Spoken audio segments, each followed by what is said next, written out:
Welcome to the Swing Left Nebraska podcast that's all about energizing communities, advocating for change, and making a difference in the great state of Nebraska. We'll dive deep into the heart of Nebraska's progressive movement, exploring the stories, strategies, and initiatives that are shaping the political landscape. We're here to amplify the voices of candidates, local activists, and community leaders who are fighting for a more equitable, inclusive, and prosperous Nebraska. Swing Left Nebraska is your go-to resource for staying informed about key issues, upcoming elections, and how you can get involved. Whether you're a seasoned organizer, a concerned citizen, or someone who's looking to make a difference for the first time, we've got you covered. Get ready to be inspired and let's embark on this incredible journey together. Welcome back, listeners, and hello to any newbies joining us for the first time. I am your host, Leah, and today marks a very special episode as we dust off the cobwebs and step back into the majestic halls of the Nebraska State Capitol. We're kicking off our first week of our new legislative session, and let me tell you, there's a palpable buzz in the air. Our senators have returned to Lincoln filled with fresh ideas, renewed energy, and an eagerness to tackle the issues that matter most to Nebraskans. In today's show, Cindy and I will give you the inside scoop about some of the key bills that are already sparking debate.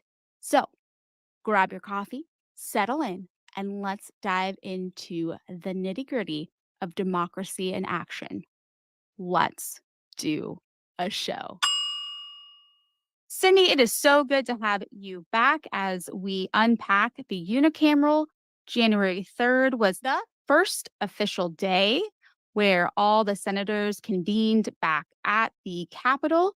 And I know you have some insight on some things that took place on that day. So, can you discuss that? Sure, I'm happy to. In fact, for those of us that are unicameral watchers, it's like the people who are Husker fans, etc. You know what I mean? We were all glued to our screen when we were watching the unicameral reconvene on Wednesday. And I just wanted to say thanks again for having me and talking with me about this. I am so grateful here in Nebraska that we have the unicameral system of government so that citizens, as the second house, can be really involved with the legislators as they create laws that would hopefully make all of our lives better in the state. They did convene on Wednesday, and one of the first things they did was to fill Senator Breezy's role. He was the chair of the exec board, but is now the treasurer for our state. And so he had to resign as a senator. And the vice chair of the exec board was Senator Aguilar, and he's been filling that role. He filled that role temporarily and then nominated himself as the chair when they opened and convened on Wednesday. And that's usually how it's done. And Senator Michaela Cavanaugh actually stood up. She conducted herself in respectfully drawing attention to the need for a confidential ballot process for leadership positions in the legislature and how they elect their leadership and how important that is to the nonpartisan nature of the legislature. And so she did nominate herself to make sure there would be an election and that he would not be installed as the chair just by a vote as far as unanimous consent. And as expected, Senator Aguilar was elected the chair. And there was another election again by secret ballot to replace Senator Aguilar's vice chair role. And Senator McKinney and Senator Lowe both stood up for that position, and Lowe was elected. That was like right away on Wednesday. And that's just a really good example for the importance for the procedure for nonpartisan elections of committee chairs. And that's one of the rules that Senator Erdman has proposed again to change. And there will be a rules committee hearing on Monday. There's going to be 34 proposed changes that will be heard at that hearing. And the normal process again for the unicameral is to adopt rules at the beginning of the first year of each biennium. Last year, we did have a rules change mid-session in the spring. And then now they're bringing 34 proposed changes for this session. And there are some introduced by Speaker Arch, Senators Erdman, Hansen, and Wayne. And if you go to the Nebraska legislature website, they can be found at the top of the main page. And four of Senator Erdman's proposed changes are like on his wish list that he brings up every year. And I would just say that number one, which is about changing the requirements for cloture. Number three was to discontinue election of leadership by secret ballot. And the reason that's important is because if it were an open voice vote, then it becomes partisan because people would potentially vote for their fellow members of their party as opposed to maybe the person that would be most qualified. And number four was to bar the media from committee executive sessions. And rule change proposal number nine is to change to a more partisan redistricting. Anyone who wants to comment online about those proposed rules changes, that's right there at the top of that link. And the hearing will be at 1:30 on Monday, and the online comments must be left and confirmed by noon. If you're listening to this on Sunday when this episode drops, make sure you get those comments in by Monday. Now, there were over 200 bills dropped just in the first 3 days. That's a lot. I wish we could parse through every single one of them because there's a lot of great ones that came out. They're Mhm. really impressive. There's a lot of scary ones too, let's be honest. So let's just focus on a few. One that stood out to me is Senator Jen Day of Gretna joined 16 other senators Thursday in introducing LB 952. That's a bill that would require the state human service agencies to apply for extra funding via the Summer Electronic Benefit Transfer EBD program. Mhm. So it would place an extra $40 a month over the 3 months next summer into EBT cards issued to low income families to buy groceries during a time when a lot of children are out of school and away from the free and reduced school lunches because Pillen recently turned down funding for that program. So that was great. That one was introduced, don't you think? Oh my goodness. I appreciate her and the other senators for introducing that bill. Is incredible to me that we have to go to these lengths to require our governor to request these funds. It's mind-boggling to me that first off, we wouldn't want to make sure every child had enough food to eat. Okay, that's what we're talking about is additional funds during the summer to make sure that school children have food to eat. I think most Nebraskans of good conscience realize that's just a baseline. But then secondly, it's something that would benefit our economy. These $18 million are monies that would be spent at grocery stores across the state. And so all of these dollars that would be infused back into the economy throughout our state, I can't believe that's something the governor would be refusing. There was a vigil held in front of the governor's mansion. 12 men stood over the Christmas break outside in the cold in front of the governor's mansion trying to draw attention to poverty in Nebraska and this particular issue. And then there was actually a press conference about it, and Senator Conrad was there. So was Senator Vargas. And Senator Conrad, though, worded it so well when she said, what we want to do is bring these tax dollars back to Nebraska. And that's something I've been trying to talk about all the times Governor Ricketts refused money. And then now we have Pillen following in those footsteps. Those tax dollars are ours. I pay taxes, federal and state. And if we refuse those dollars, they'll be going to other states. I just really think that Senator Day and these senators that are putting this out there as far as an actual statute, it's disappointing, it's necessary, but I appreciate that they're doing it. And I really hope that they pass it. I really hope that they pass it as well. Like you said, do you breathe air? Yes.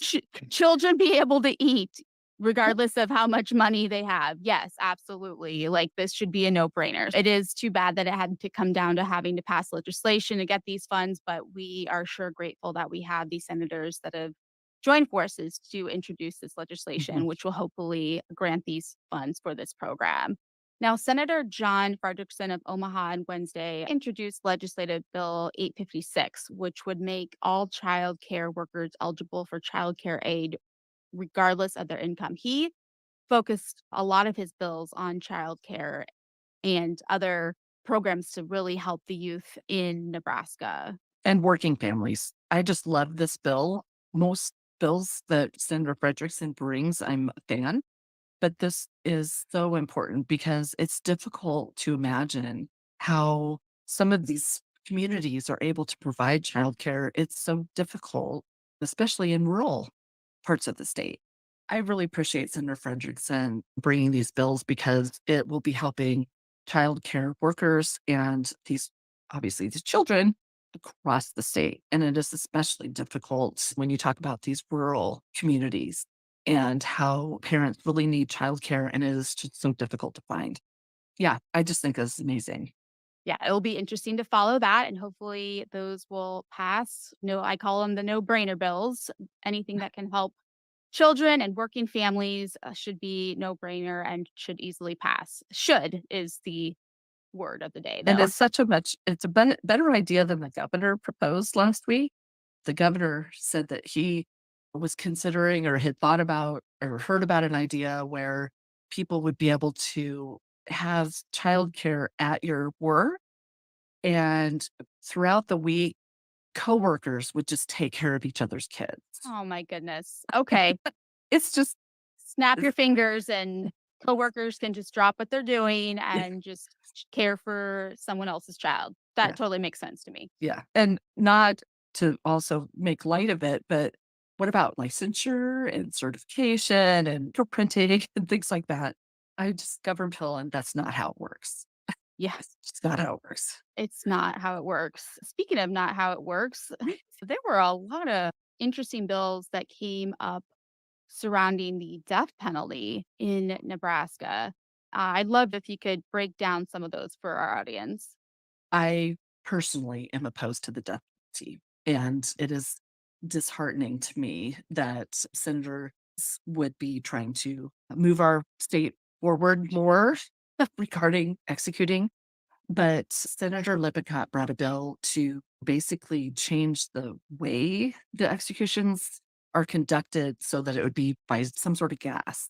Remember a few years ago when Governor Ricketts had difficulty when we were executing someone because the actual medicine being used, the pharmaceutical companies were disputing that the purpose for it. And so how he went around the whole system to procure those chemicals was all very not transparent, let's put it that way.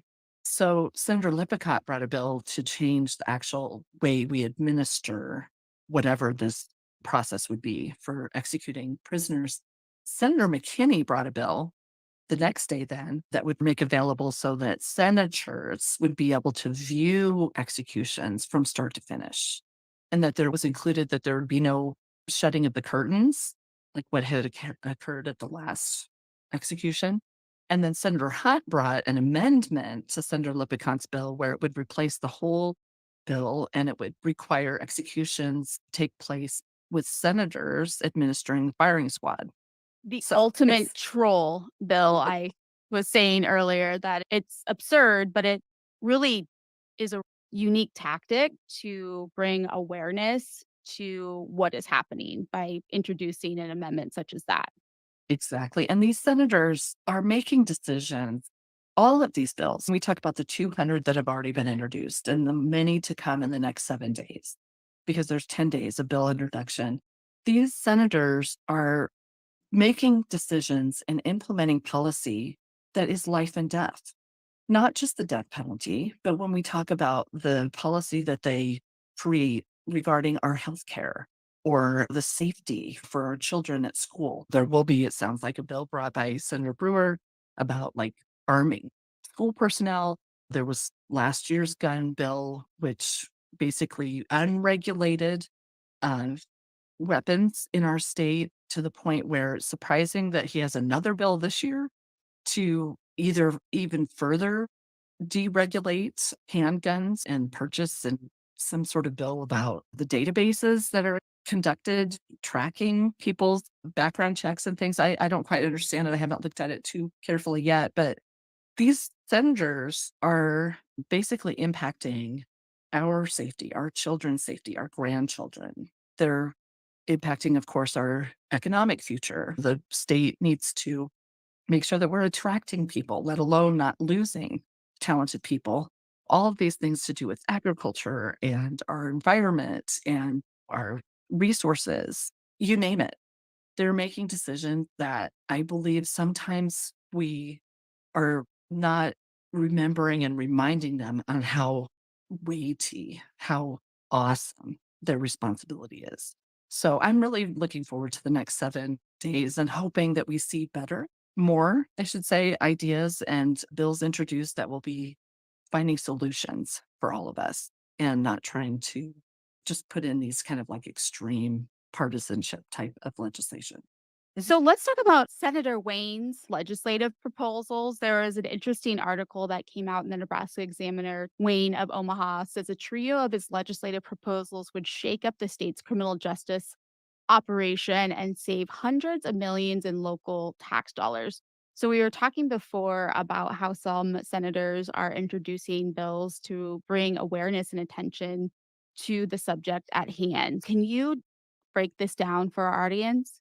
One of them that Senator Wayne brought, I thought was really interesting idea, and it is to the reading of it is the legislature administer the Department of Correctional Services and appoint the Director of Correctional Services. So he would bring actual operation within the legislature, which I mean, it's hard to imagine how that would work, but it is such an important issue that our state needs to address because our prisons are overcrowded and the administration of correctional services, there are a lot of questions about how best it should be done and whether we are doing the best here in our state.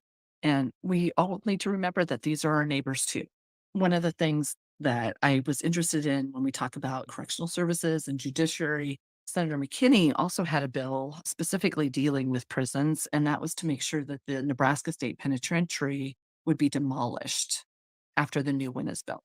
I thought that was very interesting bill. There's been some brought by Senator Bosson, Kavanaugh, and Dungan regarding judiciary already. And it's so disappointing. The last few years, the last few sessions, the legislature really did miss an opportunity to address our correction systems here in our state. There are so many things that they left on the table. And so I am glad to see that Senator Wayne and the others will be really hopefully focusing on this issue and we can try to improve that going forward. We just really need to get this done. I absolutely agree. I'm grateful that he is bringing awareness and working on getting this done as well. Do you have any idea what will be coming up in the next 7 days? What should we be paying attention to? It's hard to predict. I'm along for the ride and I look every day and the bills that are introduced, and anyone can actually go to the Nebraska legislature website. And on the very front page, like the link down is for introduced legislation. And so everybody in our state, this is a very transparent process, can go through and read what is introduced. I am looking hopefully to have senators introduce more bills that will be helpful with our housing in our state. We have just such a dearth of affordable housing. I think that we're hoping that we can see more legislation focused on our the health of our community, mental health. I know there were some bills brought by senators to do with like reimbursement when we talk about how we have nursing shortages. We have difficulties with nursing and assisted living facilities across the state. Lots of really important issues that they should be focusing. Mm. Gotcha. As you were talking about before, on Monday, they're having the proposed rule changes hearing. Any idea of what we can expect at that hearing? What are you paying attention to? Okay, so the hearing will be at 1:30, and the hearing at the beginning of the session was like hours and hours long. So I really don't know what to expect. There's 34 proposed changes and how Chairperson Erdman will conduct the hearing. Last time he combined people's opportunity to testify on more than one proposed rules change at a time. It was very confusing. So I'm not quite sure what to expect on that, but is I think gonna be snowing. It sounds like there's a potential storm coming through. I think is important if anyone has concerns or, input on any of those rules changes to make online comment. so that you can be sure that your voice is heard, since it's possible it might be difficult to get to the Capitol on Monday. And then, of course, the Nebraska Legislature Study Group will be live streaming the Nebraska Public Media broadcast. So that will be on our YouTube page for anyone that wants to catch it. Perfect. And I will put those links in our show notes as I always do. As we wrap up this episode, is there anything that you want to leave the audience with? So I did note that there are a few people that have filed for their candidacy that with the Secretary of State started this last week. So please think about running for legislature or getting in contact with people who you think would be good. And I would really encourage everyone to check to see that all of their family members' voter registrations are up to date or register to vote if you hadn't. And also to make sure that you call your senator.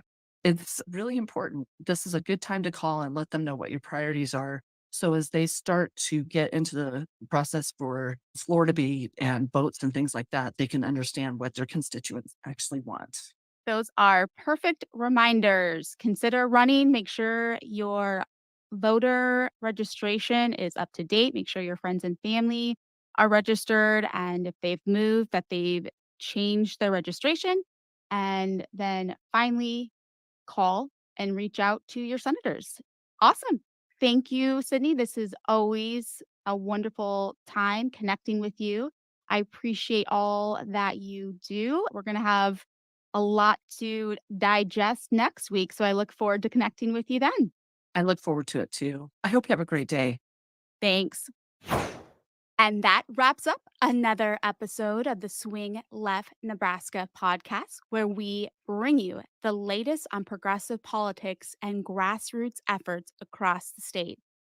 I want to thank you from the bottom of my heart for joining us on this journey towards a brighter, more inclusive future for all Nebraskans.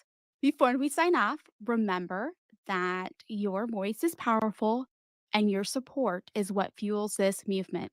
If you enjoyed today's episode and believe in the change we're advocating for, please take a moment to share this podcast with your friends, family, and fellow Nebraskans. Let's spread the word and grow our community of passionate progressives. Don't forget to subscribe to Swing Left Nebraska on your favorite podcast platform so you never miss an episode. And if you have a minute, we'd greatly appreciate it if you could leave us a rating and review. Your feedback not only helps us improve, but also helps others find us and join the cause. Together, we're building a Nebraska that stands for equality, opportunity, and progress. So, until next time, keep advocating, keep organizing, and keep believing in the power of your vote. Thanks for listening and stay engaged, Nebraska. Let's mobilize, let's take action, let's go. Ready, set, go.